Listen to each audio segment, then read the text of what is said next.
Picture this, your toddler is in the kitchen staring at the fruit bowl with absolute urgency. They point, they whine, they make that sound only you can decode. You know exactly what they want. Banana. Right there. So you say it for them. Banana, you want banana. And then, maybe later that same week, you hear another child the exact same age say, clear as day, I want banana, please. It's a tiny moment. But for a parent, it can land like a punch. Suddenly, you're not just hearing words. You're hearing a comparison, a question, a fear. Why is that toddler talking already and mine isn't? Most people answer that question too fast. They say some toddlers are just chatterboxes. Some are lazy, some are stubborn, some are not interested, or the opposite. If a toddler talks early, people quietly assume something flattering, smart, advanced, eye ahead. But toddler speech is one of the most misleading milestones in early childhood because the part we can hear is only the surface. Words are visible. They're countable. They sound like proof. The real reason some toddlers talk early and others don't is usually much deeper than personality, willpower, or parenting myths. Speech appears when several hidden systems finally line up at the same time. How the brain hears patterns, how the child connects sounds to meaning, how safe and motivated they feel to communicate, how well they can plan the movements of the mouth, and whether their nervous system is ready to turn inner language into outer language. In other words, talking is not just about knowing words.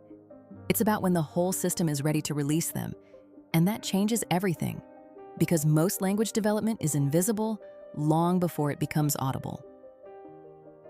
Developmental scientist Patricia Kuhl has spent decades showing that babies are not passive little listeners. They are pattern-detecting machines. Long before they can speak, they are studying the music of language, the rhythm, the repeated sounds, the difference between one speech sound and another, which sounds matter in the language around them, and which ones don't. Kuhl famously described young babies as citizens of the world when it comes to speech sounds, because early on they can discriminate a wide range of sounds from many languages. Then, over time, the brain starts tuning itself to the sounds it hears most. It specializes. That means a quiet toddler may not be doing less language learning than a talkative one. They may be doing an enormous amount of it silently. They are building maps, matching tones to faces, words to routines, labels to objects, emotional sounds to emotional meanings. They're learning that up means a certain body movement, that all done predicts an ending, that where's daddy points to a person, not just a sound. This is why one of the most important distinctions in toddler development is the one adults often miss: receptive language versus expressive language. Receptive language is what a child understands. Expressive language is what they can actually say. And those two are often very far apart. A toddler may understand names, instructions, favorite songs, daily routines, and dozens of words they cannot yet produce. To adults, that can look confusing. If they know so much, why aren't they saying more? Because speech is not just knowledge, it is execution. To say one simple word, a toddler has to hear it clearly, store it, attach it to meaning, retrieve it at the right moment, want to communicate it, hold the sound sequence in mind, and coordinate lips, jaw, tongue, breath, and timing well enough for another person to recognize it. That's a staggering amount of work for one little word. So sometimes the delay is not in the mind. It's in the bridge between the mind and the mouth. And when you realize that, a very different picture emerges. The quieter toddler is not necessarily less verbal. Sometimes they are deeply verbal on the inside, but the outgoing channel is still under construction. That's one reason first words can seem to arrive out of nowhere. They didn't. They were being prepared in the dark. But there's another layer most milestone charts barely capture, and it may be the most human part of the whole story. Language is social before it is verbal. A toddler does not learn words the way a device downloads data. They learn them in relationship. Psychologist Michael Tomasello and other developmental researchers have shown how central joint attention is to language growth. Joint attention sounds technical, but the idea is simple. It's that moment when a child and caregiver are mentally locked onto the same thing. The same dog, the same cup, the same truck passing the window. Not just seeing it separately, but sharing attention to it. That shared focus changes what a word means. If a toddler hears dog while glancing around a noisy room, it's just sound. But if they are staring at the dog and you are staring at the dog, and they feel that the two of you are inside the same moment together, the word has somewhere to land. It lands in meaning. That is why some toddlers don't just need more words around them. They need words arriving through connection. Patricia Kuhl's research showed something remarkable here too. Babies exposed to a new language learned far more from live, responsive human interaction than from hearing the same language through a screen or recording. The sounds alone were not enough. The social experience opened the learning gate. That finding is profound, and because it tells us something parents often feel without being able to name it. The baby brain is not only listening for language, it is listening for a mind, a face that responds, a voice that shifts when they react, a pause after they babble, a smile when they point, a sense that communication changes something. Harvard's Center on the Developing Child uses the phrase serve and return for these exchanges. The child reaches out with a look, a sound, a gesture, a babble. The adult responds. Back and forth, tiny volleys. And inside those ordinary moments, neural architecture is being built. This is where attachment and communication quietly overlap. Not in the simplistic sense that a securely attached child will automatically talk early. That's not how development works. But responsive relationships help organize attention, regulation, and motivation, all of which support communication. When a toddler feels that reaching out works, that signals get answered, communication becomes rewarding. And when communication feels rewarding, the child has a reason to keep trying. That's also why pressure can distort the picture. A toddler may know a word and still not say it when they are being tested, watched, corrected, or pushed. Under pressure, speech can stop looking like a natural bridge and start feeling like a performance.